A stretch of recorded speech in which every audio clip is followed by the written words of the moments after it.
हमले का 26वां दिन है। अब आप लोगों की आगे की कार्यवाही है वो किस तरीके से चलने वाली है? यार अब यूपी ने मोर्चा संभाल लिया है। हाँ, यूपी ने मोर्चा संभाल लिया है। और बाकी तो एक क्वेश्चन आप डेली करते हो कि अगली अगली आपको ये मैंने बता दिया कि हमारा संकेतक धरना है, कंटिन्यू चलेगा, कंटिन्यू चलेगा। ठीक है, अगर सरकार बात हमारी मानती है तो यहाँ पर ही समाप्त हो जाएगा। अगर सरकार नहीं, हमारी जो हमारे मुद्दे हैं, जो हमारा इक्वल एमएसपी का, इक्वल डिसेबिलिटी पेंशन का, इक्वल पे फैक्टर का, मेन 3 इशू है हमारे। हमारी विडो पेंशन है, लिबर लाइफ फैमिली पेंशन, उनको नहीं है ORP 1 में कुछ मिला ना ORP 2 में मिला। लिबर जो कम एज में शहीद हो जाते हैं 3-4 साल उनको कुछ नहीं मिला। ऐसे ही हमारे जो रिजर्विस्ट हैं, जो 3-3 लड़ाइयाँ लड़ियाँ जिन्होंने, उन्होंने ORP 1 ਦੇ ਵਿੱਚ ਵੀ 3500 ਪੈਨਸ਼ਨ ਹੀ, ਹੁਣ 9000 ਤੇ 9000 ਹੀ ਉਹਨਾਂ ਦੀ ਵੀ ਨਹੀਂ ਵਧੀ। ਤੇ ਜਿਹੜੇ ਸਾਡੇ ਪ੍ਰੀ ਮੈਚਰ ਜਵਾਨ ਆ ਜਾਂਦੇ ਆ, ਜਿਹੜੇ 70% ਪੈਨਸ਼ਨ ਪ੍ਰੀ ਮੈਚਰ ਆ ਜਾਂਦੇ। ਪ੍ਰੀ ਮੈਚਰ ਮਤਲਬ ਆਰਮੀ ਦੇ ਵਿੱਚ ਪ੍ਰੀ ਮੈਚਰ ਨਹੀਂ ਹੁੰਦਾ, ਉਹਨਾਂ ਦਾ ਜੋ ਟਰਮ ਆਫ ਅੰਗੇਜਮੈਂਟ 15+2 ਕਰਕੇ ਪੈਨਸ਼ਨ ਆते हैं। ਤੇ ਇਸ ਕਰਕੇ ORP ਦੇ ਦਾਇਰੇ ਵਿੱਚ ਉਹਨਾਂ ਨੂੰ ਵੀ ਰੱਖਣਾ ਚਾਹੀਦਾ। ਜਦ ਕਿ ਮੋਦੀ ਜੀ ਨੇ ਪਹਿਲੇ ਬੋਲਿਆ ਸੀ 15 ਦੇ ਵਿੱਚ कि मेरे ਜਿਹੜੇ प्री मेचर जवान सिपाही लेफ्टिनेंट नैक जो ज़्यादा आगे बॉर्डर पे लड़ते हैं, जिनकी लाइफ को रिस्क ज़्यादा है, वो कम सर्विस में पेंशन आ जाते हैं, उनको भी मतलब ORP के दायरे में रखा जाएगा। और रखा भी जुलाई 14 से पहले। लेकिन जब ये ORP सेकंड हुआ है, इसमें जरा प्री मेचर जो 70% है उनको आउट कर दिया वहाँ से, और 70% वो निकल गए।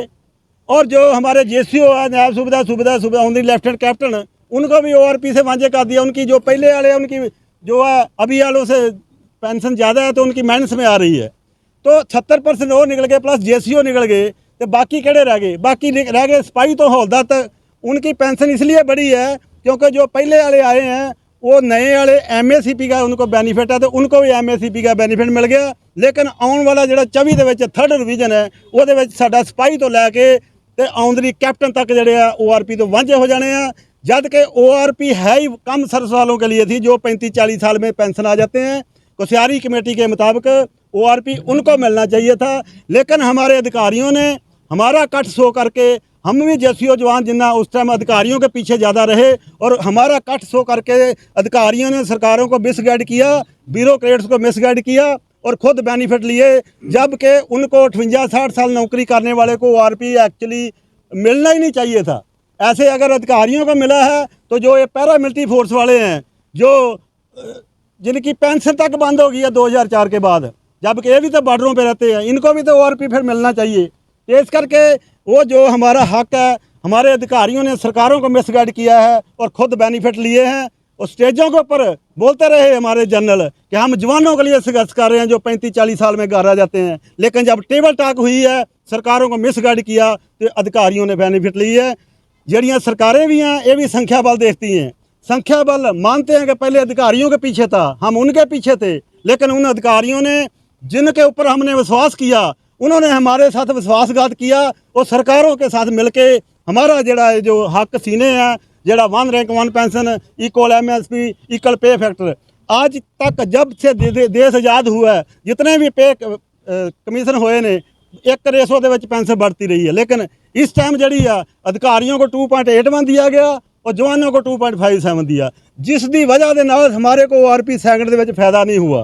इस करके हमारे मेन 3 इशू है। हमारे को MSP जड़ी रिस्क फैक्टर है वो बराबर हो जाए, और जड़ा डिसेबिलिटी पेंशन है वो बराबर हो जाए, तो जड़ी पे फैक्टर बराबर हो जाए, तो हमारे को भी ORP सेकंड के फायदा हो सकता, वरना नहीं हो सकता। इस करके ही जब तक 3 मुद्दे नहीं सरकार मानेगी, हम जहाँ दिल्ली छोड़ने वाले नहीं हैं। आज आप लोगों के आंदोलन में एक नई चीज दिख रही है, वो है कि आपने अपनी बाहों पर काली पट्टी बांध रखी है। उससे आप क्या संदेश देना चाहते हैं? इससे संदेश यही है कि हम सरकार का जो हमारे साथ अनजस्टिस हुई है, उसका विरोध काली पट्टी बांध के कर रहे हैं। ये कुछ दिन चलेगा काली पट्टी, उसके बाद अगला हमारा कोर्स ऑफ एक्शन होगा कि हम सिर मंडवाएंगे। जैसे किसी के घर में डेथ हो जाती है ना, कि उसका किसी का बाप का साया उठ जाता है उसके, है ना, तो मुंडन करा लेते हैं। ऐसे ही हम भी मुंडन कराएंगे, और हम ये शो करेंगे कि हमारे जेड़े जवान हैं, JCO जवान हैं, जिन्होंने श्रद्धा के, जिनके बच्चे शहीदियाँ पा रहे हैं, उनके सिर के ऊपर से सरकार का साया उठ गया, ये हम संदेश देंगे। सर, आप केरल से आए हैं, केरल में क्या स्थिति है? केरल में सभी जो पूर्व सैनिक भाई हो जो है, अलग अलग संगठन का है, केरल में जो अलग अलग संगठन का सभी पूर्व सैनिक भाइयों जो है एक साथ अभी इस आंदोलन में अपना सैनिक संघर्ष समिति को समर्थन करता है और एकजुटता करता है। और हम जब तक ये जो आंदोलन चलेगा और इसका कुछ रिजल्ट निकलेगा तब तक इनके साथ ही रहेंगे हम। भारतीय जवान किसान पार्टी जो जवानों ने बनाया, जवान के लिए बनाया, वो जवान के लिए लड़ेंगे, जवान के लिए मरेंगे। 3 तारीख की जो आपने कॉल दी हुई है उसकी क्या तैयारी है? हाँ जी बिल्कुल, जो 3 तारीख का अभी हमारे जो साथी दूसरे स्टेटों से हमारे को कॉल कर रहे हैं कि आप यहाँ कब तक बैठेंगे। अभी हम बैठेंगे यहाँ संकेतक, लेकिन जहाँ ये हमारी वर्कशॉप है जहाँ से हम ट्रेनिंग दे के भेज रहे हैं लोगों को, जाओ अपने अपने एरिया में जाके यहाँ से ट्रेनिंग लो और वहाँ पर भी जाके तैयार करो अपने ब्रिगेड।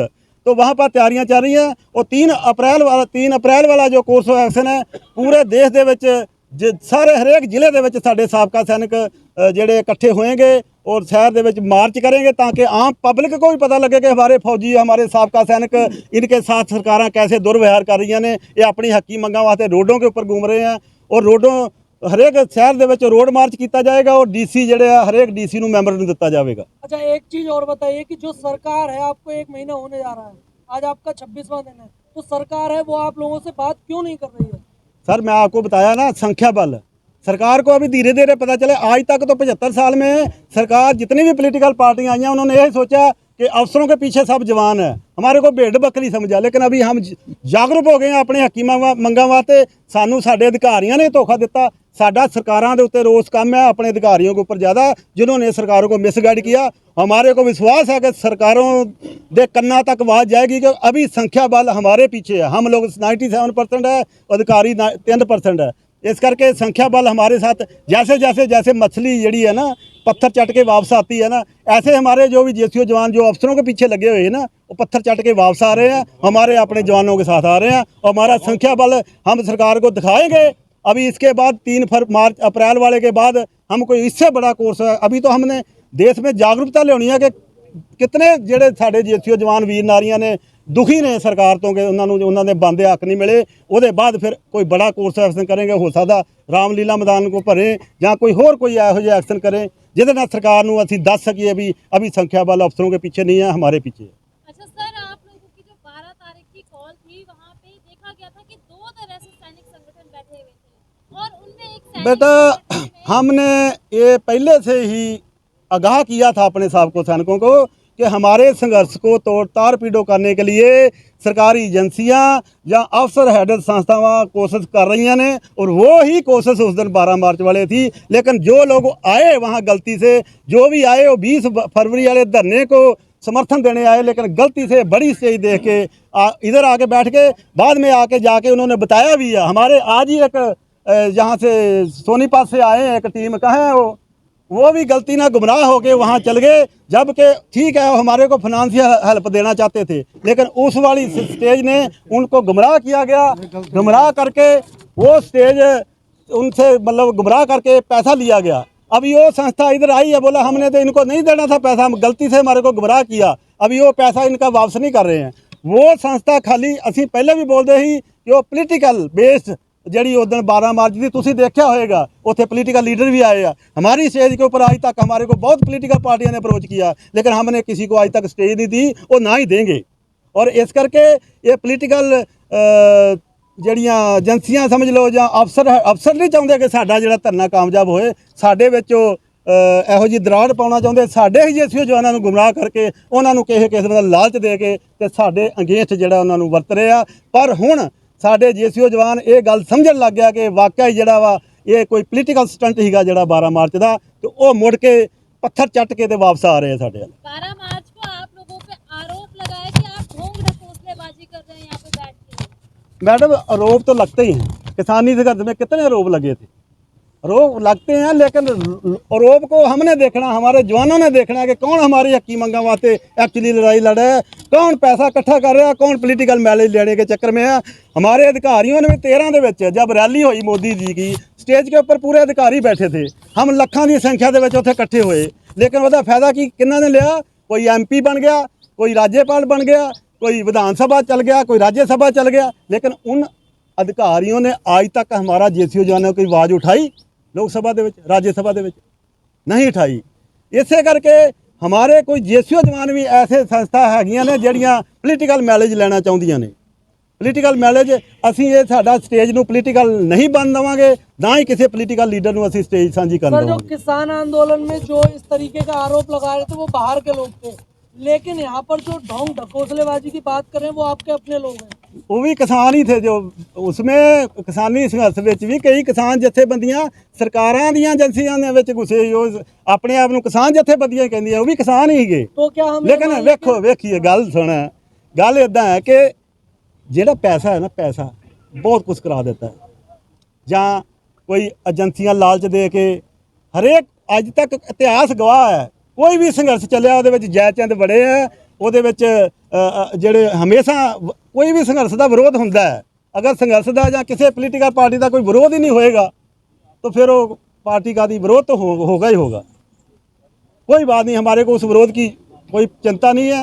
हमने अपने साफ नीयत ਦੇ ਨਾਲ पूरे देश ਦੇ ਸਾਬਕਾ ਸੰਘ ਜਥੇਬੰਦੀਆਂ ਨੇ अगर विश्वास किया है पंजाब वाली ਜਥੇਬੰਦੀਆਂ ਦੇ ਉੱਤੇ ਤੇ ਅਸੀਂ कभी भी मतलब विश्वासघात नहीं करांगे अपने ਸਾਬਕਾ ਸੈਨਿਕਾਂ ਦੇ ਨਾਲ, ਜਿਵੇਂ ਕਿ ਅਸੀਂ ਅਫਸਰਾਂ ਦੇ ਉੱਤੇ ਵਿਸ਼ਵਾਸ ਕੀਤਾ ਔਰ ਉਹਨਾਂ ਨੇ ਸਾਡਾ ਵਿਸ਼ਵਾਸਘਾਤ ਕੀਤਾ। ਅਸੀਂ ਤੁਹਾਡੇ ਜਿੰਨੇ ਚੈਨਲ ਦੇ ਮਾਧਿਅਮ ਰਾਹੀਂ ਪੂਰੇ ਦੇਸ਼ ਦੇ ਸਾਬਕਾ ਸੈਨਿਕਾਂ ਨੂੰ ਇਹ ਮੈਸੇਜ ਦੇਣਾ ਚਾਹੁੰਦੇ ਹਾਂ ਕਿ ਅਸੀਂ ਜਿਹੜਾ ਤੁਸੀਂ ਵਿਸ਼ਵਾਸ ਕੀਤਾ ਸਾਡੇ ਉੱਤੇ, ਅਸੀਂ ਤੁਹਾਡੇ ਨਾਲ ਵਿਸ਼ਵਾਸਘਾਤ ਨਹੀਂ ਕਰਾਂਗੇ। ਜਿੰਨਾ ਚਿਰ ਸਾਡੀਆਂ ਹੱਕੀ ਮੰਗਾਂ ਜਿਹੜੀਆਂ ਸਰਕਾਰ ਨਹੀਂ ਮੰਨ ਲੈਂਦੀ, ਆਪਾਂ ਇੱਥੇ ਦਿੱਲੀ ਨੂੰ ਨਹੀਂ ਛੱਡਣਾ, ਜੰਤਰ ਮੰਤਰ ਨੂੰ ਨਹੀਂ ਛੱਡਣਾ। ਅਗਰ ਸਾਨੂੰ ਪਰਮਿਸ਼ਨ ਨਹੀਂ ਵੀ ਮਿਲਦੀ ਤੇ ਆਪਾਂ ਬੈਠ ਜਾਣਾ, ਭਾਵੇਂ ਸਾਡੇ ਤੇ ਗੋਲੀ ਚਲਾ ਦਿਓ, ਭਾਵੇਂ ਬਲਡੋਜ਼ਰ ਚਲਾ ਦਿਓ, ਅਸੀਂ ਉਹਨਾਂ ਚਿਰ ਇੱਥੋਂ ਨਹੀਂ ਉੱਠਾਂਗੇ।